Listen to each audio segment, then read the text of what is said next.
Step into the bustling streets of 18th century Philadelphia, where the air smells of sea salt and freshly printed ink. As the largest city in the colonies, this vibrant port serves as the epicenter of revolutionary thought and architectural elegance. From the narrow cobblestones of Elfreth's Alley to the grand halls of Independence, the city pulses with the energy of artisans and statesmen alike. Join us on a journey back in time to explore the landmarks that forged a new nation. This is the Slate Roof House, a defining landmark throughout 18th century Philadelphia. Notice its distinctive H-shaped architecture and the rare slate roof, a luxury material that sharply contrasted with the common wooden shingles of the era. More than just a residence, it functioned as the political nerve center for the entire century.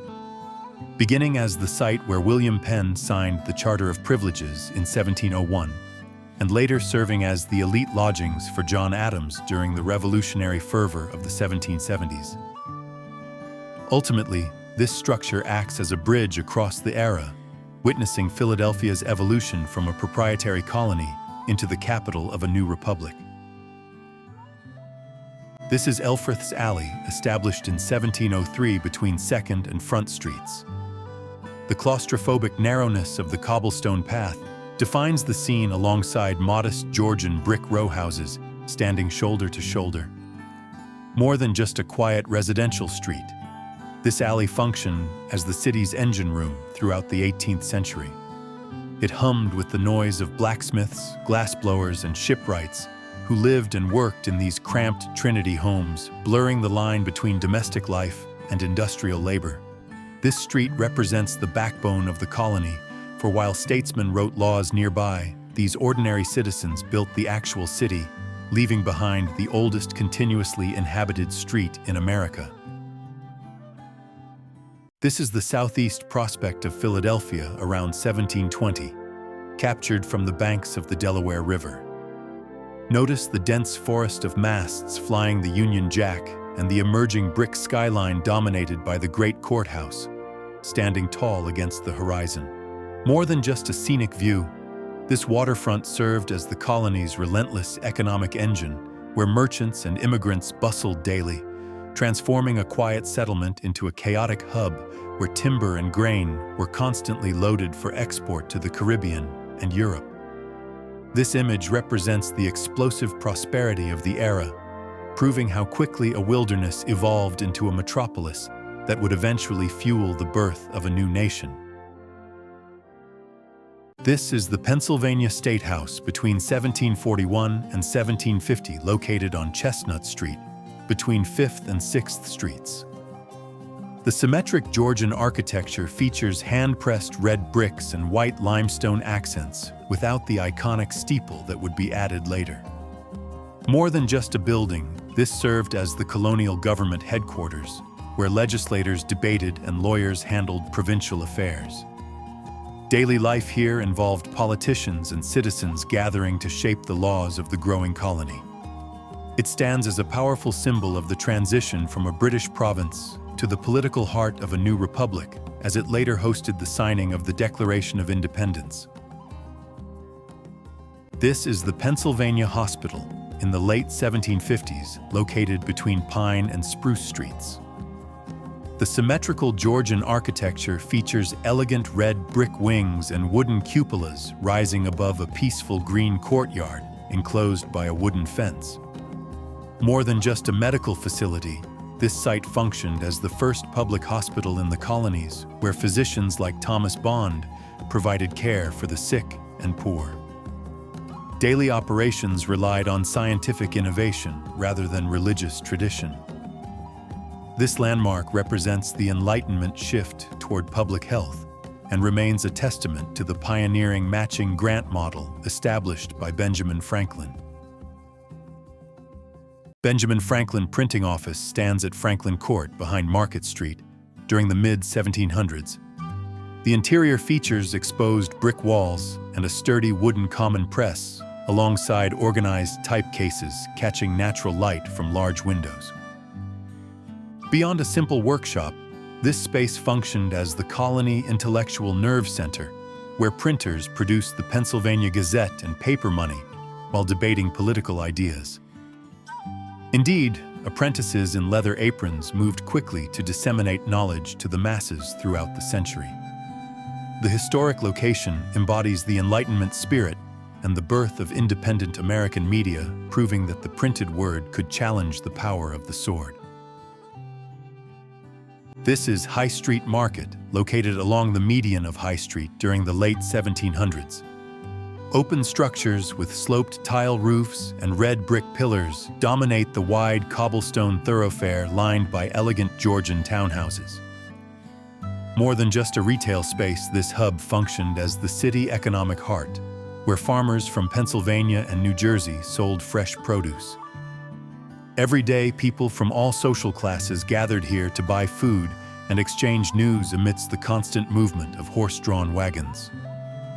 This massive public space represents Philadelphia's status as a premier commercial port, while reflecting William Penn's vision for smart urban planning. This is Christ Church, Philadelphia, in the late 1700s, as captured in the iconic William Birch engraving. Located at the intersection of 2nd and Market Streets, the grand Georgian building features a white spire reaching 196 feet, which remained the tallest point in North America throughout the century. Beyond its religious function, the church served as a vital social hub for elite patriots like George Washington and John Adams, while Benjamin Franklin helped secure the funds for its historic bells. This site represents the revolutionary soul of the city as the parish and final resting place for 7 signers of the Declaration of Independence. This is the City Tavern, established in 1773 at the corner of 2nd and Walnut Streets during the Revolutionary era. The imposing 3-story brick structure reflects elegant federal architecture with prominent dormers overlooking a busy cobblestone thoroughfare. Beyond a simple inn, this location functioned as a sophisticated social club where merchants traded goods and elite patriots gathered for banquets. Daily life saw founding fathers like John Adams debating independence over dinner. The site embodies the refined prosperity of late 18th century Philadelphia and hosted the first 4th of July celebration in 1777. It captures the festive birth of a new republic. Walnut Street Jail occupied a massive site on the south side of Walnut Street, between 6th and 7th Streets during the Revolutionary year of 1774. The gray stone structure features a series of narrow arched windows and a prominent central cupola that dominated the local skyline.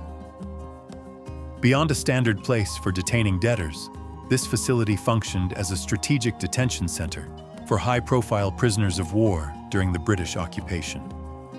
For this reason, the institution became the first American penitentiary where the focus shifted from corporal punishment to prisoner reform. The site represents the birth of modern correctional philosophy and the struggle for order in a changing society.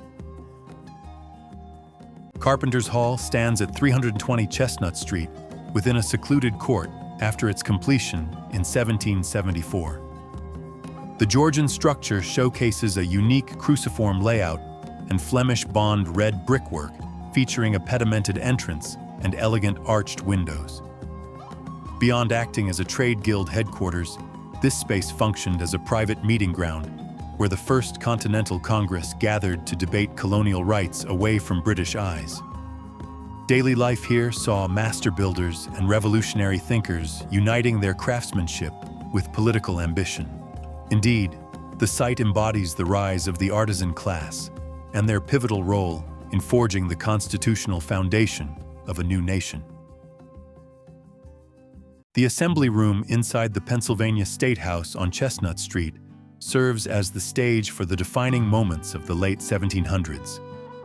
Its refined Georgian interior features large windows and elegant wooden paneling, where delegates in traditional coats and wigs gathered around green-covered tables.